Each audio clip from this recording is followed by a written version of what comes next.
and it's back, widely trailed. It's the fourth series of the greatest TV show this century has produced. It's called Peaky Blinders, and the man behind it is live in the studio with us.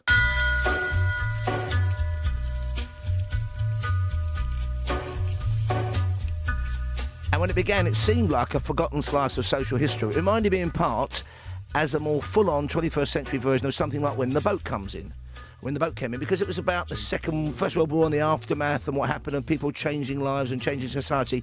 It spiralled into something far more important and gripping than that. And the creator of Peaky Blinders, Stephen Knight himself, is in the studio. Good morning, Stephen. Congratulations. And what a start to the new season. Talk about hard drama last night. That was an amazing episode. It was. It worked well, and the response to this has been bigger than anything we've ever had. So that's very encouraging. And it's still on BBC Two. What's the thinking on that one? Well, I mean, we don't really want to leave there, because if you're on BBC Two, you get a little more permission to do stuff. So we feel as if it's our home, and I think people now are so used to flicking channels across hundreds of channels, never mind 4 channels. So yeah, we don't mind. It's our home. I read somewhere, Stephen, that the BBC chucks a sack of cash out, something like $1 million to $1.5 million an episode.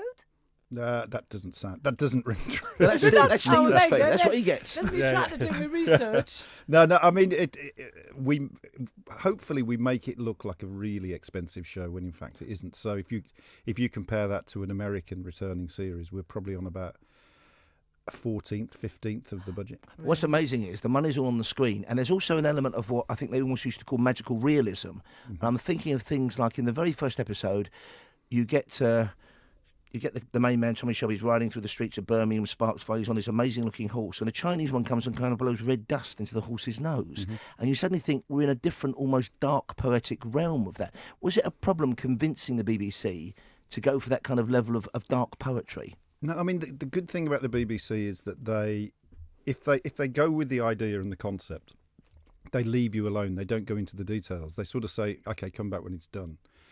And I always stressed that I didn't want this to be, a gritty look at the hardships of working class life in the 20s. It's not When the Boat Comes In. Yeah, it's about, the idea came to me from my parents because they lived in Small Heath. My mum was a bookies runner. My dad, his uncles were Peaky Blinders. So they told me these stories about people who in that very poor environment were heroes, the gangsters. And I mentioned to Carole yesterday what Peaky Blinder comes from. It's razors in the flat cap brim as a weapon, basically, but often at the racetracks because there was such a huge competition for those bookies' pitches. That's it. I mean, there are people who claim that the razor blades were never in caps. They were, because, I mean, this is anecdotal from my family, and they also used to put razor blades in their lapels so that if anybody grabbed their lapel... Well, that was still happening in the 50s with some teddy boys, wasn't it? And your dad was, about 10? Does he remember them? Yeah, I mean, the story told me he was 8 years old and he was given a message and he ran barefoot through the streets of Small Heath with this message, terrified because he knew he was delivering it to his uncles, who were the Peaky Blinders. He knocked a door, the door opened,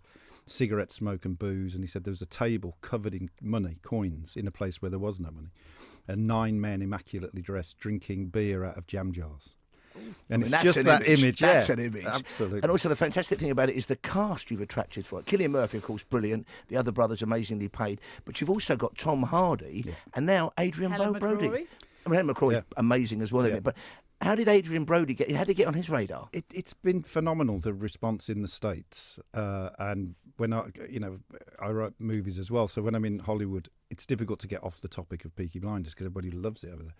And what it's meant is that really double A-list actors are coming to us and saying, I love the show. And musical stars. Leonard Cohen loved it. David Bowie loved it. And actually Spielberg, Brad Pitt loved it, didn't they? Tom Cruise, all of them. When you just said that, though, you said it very casually. When I'm in Hollywood. Oh, no, no. I was going to say, but as a young Brummie boy growing up, that must feel surreal to you now. Yeah, I mean, it's a gradual thing. But, yeah, I mean, to work... to be able to work over there is great, but when you're over there, it's much more of a function. You're much more part of a machine because, the script comes in, you write it, and then maybe it gets rewritten by someone else. But when you're working on when I'm working on a project like this, it's a real passion. And you directed a film that I like Jason Statham anyway. He always delivers. He's always great fun. He's normally in sort of slightly lighter action films or full on. He made a film that you wrote and directed, Hummingbird, which I think was also known as Redemption. Yeah. And I think you still see it on Netflix. And I was watching that and thinking, this could have been a TV series because it's about a veteran with PTSD and he takes over somebody's life, becomes a vigilante. Yeah. But then I'm thinking, no, because we moved away from that. We don't have shows like The Equalizer. They don't work as well when it's the same story every week with a different spin.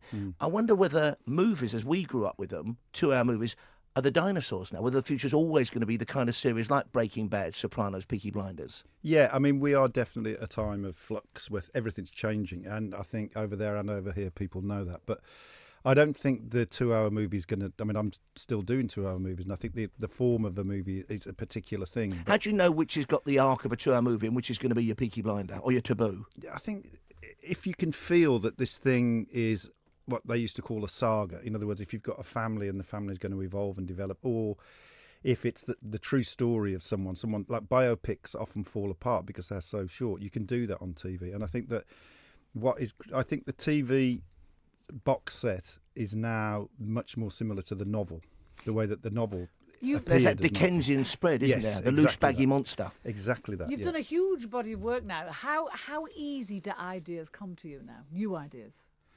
They do come. I mean, touch wood, but I've said this recently because I've started to feel that this is the best way to write anything is the source of stuff. I think is the same as when you dream. When you fall asleep and dream, you get all these strange images and people and dialogue and stuff. Is that where the magical side of it comes from in your work? I think if you it's possibly just accessing that, and you do get into a bit of a trance when you're writing. Do you have a time of the day? I mean, before I go to sleep at night time, in the 4 minutes, I keep a pad by my bed because I get good ideas. Then do you have a time when they come to you? How it comes to you? Early morning is best for me. Oh, Yeah, really? Yeah. So by about 2-3 o'clock. Okay, now I've got an idea for you. Yeah. I think Series 5 is on the way as well, isn't it? The It BBC. is, yeah, Okay. yeah. Can I just say before you say this, you did say if you got a bit too fanny and a bit Beg too your pardon? crawly, to stop Can you. we say that? Yes. And I you're can say, 'cause about to. I've got an idea for an amazing cameo, only No, for an episode or two. Of course you have. Could be an incredibly violent killer. Involving How about you. your mate Jasper Carrot Oh. joining Peaky Blinders? An embittered comedian with a gun. Well, yeah, end of the Pierce show, setting up because you're big mates with Jasper, aren't you? Yeah, he's brilliant. I mean, I was working with him for years and years, and when I first started in TV, he was at sort of the first big break, and I used to write a lot of comedy, and he's great. And yeah, a fellow Brummie. He couldn't look threatening though. Oh, he could do. He's got the scar. no. God bless him, hasn't he? Anybody can. Yeah, exactly. Or maybe right into Cliff Richard. Make him a baddie. Do you have a favourite of the Shelbys? Because I mean, we all love Arthur. He's my favourite. I think Helen, Polly, Aunt Polly, she's... I mean, they're all fantastic. It's unfair to pick anyone out. And Tommy, obviously, is Tommy Shelby. But I think there's something about Did you not think of trying to cast somebody good looking as Tommy Shelby? I mean, Killian's all right, but it must take a lot of lighting. Oh, he does. Yeah, those eyes. We have to... I was just going to say, who is the voice you've been doing all morning? That's Tom Hardy's character, Solomon's the Jewish do gangster. it for Stephen. Let him just tell you how ridiculous you are. You people chase my mother through the snow with dogs. Very good. You see, anyone can do Tom Hardy. That guy. Sounds like Lee Marvin from the East End. But yeah. He's a complete Peaky Blinders. The thing is, though, man. I must say, like all great TV shows, like all great movies, you catch it like measles. And when I start watching an episode, I may have seen some episodes I have genuinely seen. I might need therapy a dozen times, but I'm not alone, am I?